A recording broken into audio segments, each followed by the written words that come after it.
I'm sitting in a 2024 Dodge Hornet GT all-wheel drive. Now I have a full video of a Dodge Hornet GT all-wheel drive. It's a 23 model. This is a 24 model. It's a carryover model. It's the same thing, but this one had additional features. And some of the things that I was kind of a little bit disappointed on the previous one that I drove, this one kind of solved some of those things, but also it's a little bit different too. So let's go through here. One of the things is it has the navigation here on the screen. So the navigation on the screen is actually better than on this screen. So this gauge cluster is a screen and it has it integrated in there as an option. You can see it's actually larger than that screen. So as far as navigating, if you have a destination set, this is the ticket here.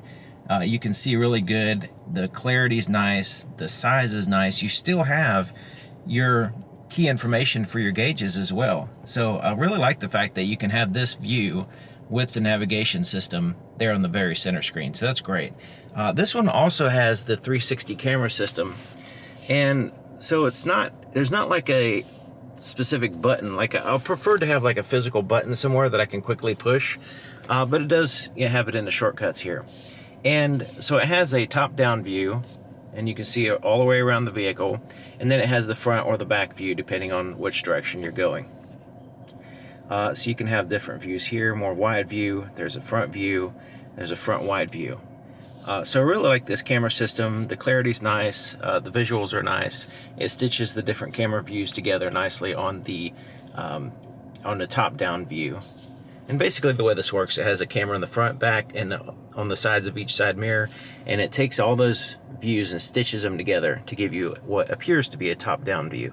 This one also has a pretty good sized sunroof here. Now it has a shade that covers some of the light. I would say probably 80–90% of the light is covered, but you can see some of it is coming through. So let's go ahead and open that up.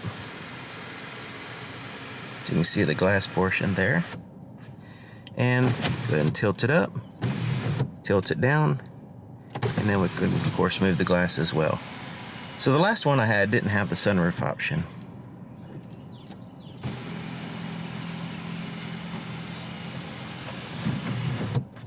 And of course, we can close the shade. One of the things that's not quite as good as previous time I drove this vehicle, I drove the plug-in hybrid and I drove the regular GT. And these particular seats, they look really nice. They got the red accents kind of popping through the suede there, but they're not quite as comfortable as the other seats for some reason.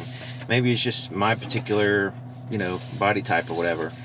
So it depends on your, whether they match you or not. But it's one of those things that I knew immediately as soon as I got in the vehicle. Here's what the sporty pedals look like, and they're kind of raised rubber. Has the aluminum there on the outside, looking pretty cool. But this one still has the problem with the footrest, so it's not quite like my foot doesn't fit on there.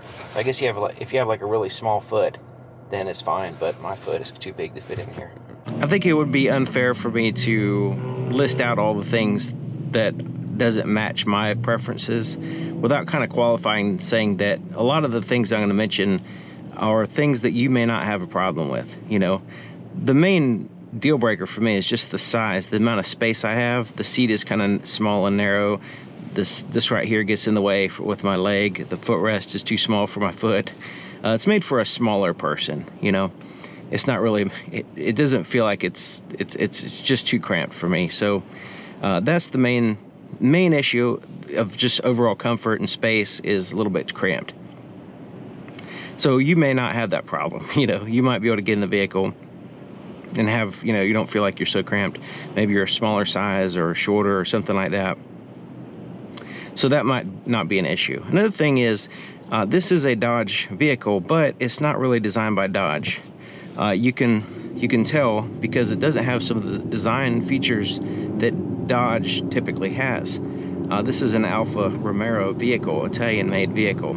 So it doesn't have the buttons on the back of the steering wheel, which I really like that in Dodge. And there's certain things, the way the pockets are designed, the way the shifter is, just certain things that you can kind of tell that Dodge does a pretty good job with, and it just doesn't have that. It doesn't mean that it's bad. It's just some people maybe not like the buttons on the back of the steering wheel, for the volume and stuff.